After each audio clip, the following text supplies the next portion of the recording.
আসসালামু আলাইকুম। আমি নাইম আল নোমান, ২ নং ওয়ার্ড কাউন্সিলর প্রার্থী, সাভার পৌরসভা। তো আমরা সম্মিলিত তরুণ সমাজের উদ্যোগে একটা ফ্রি ব্লাড গ্রুপিং আর মেডিকেল ক্যাম্পের আয়োজন করেছি। তো আমরা খেয়াল করেছি আমাদের সমাজে বেশিরভাগ মানুষ নিম্ন আয়ের। তো সচরাচর আমরা দেখি যে কেউ অসুস্থ হলে ফার্মাসি নির্ভর চিকিৎসা হয়, ডাক্তারের কাছে অনেকে যেতে পারে না। তো সেই হিসেবে আমরা উদ্যোগ নিয়েছি যাতে ২ মাস ৩ মাস অন্তর আমরা একটা ফ্রি মেডিকেল ক্যাম্প আয়োজন করতে পারি।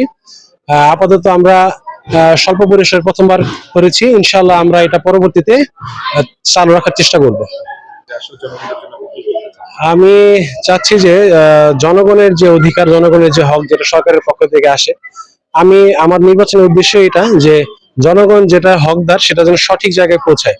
আমরা অতীতে দেখেছি জনগণের যে হক অনেক সময় বিভিন্ন আহ, অনিয়ম দুর্নীতি সেটা হয়, কিন্তু আমার টার্গেট হচ্ছে যদি আমি নির্বাচিত হই, ইনশাল্লাহ জনগণের যে হক অধিকার যা আছে আমি আমার দায়িত্ব সঠিকভাবে পালন করবো ইনশাল্লাহ।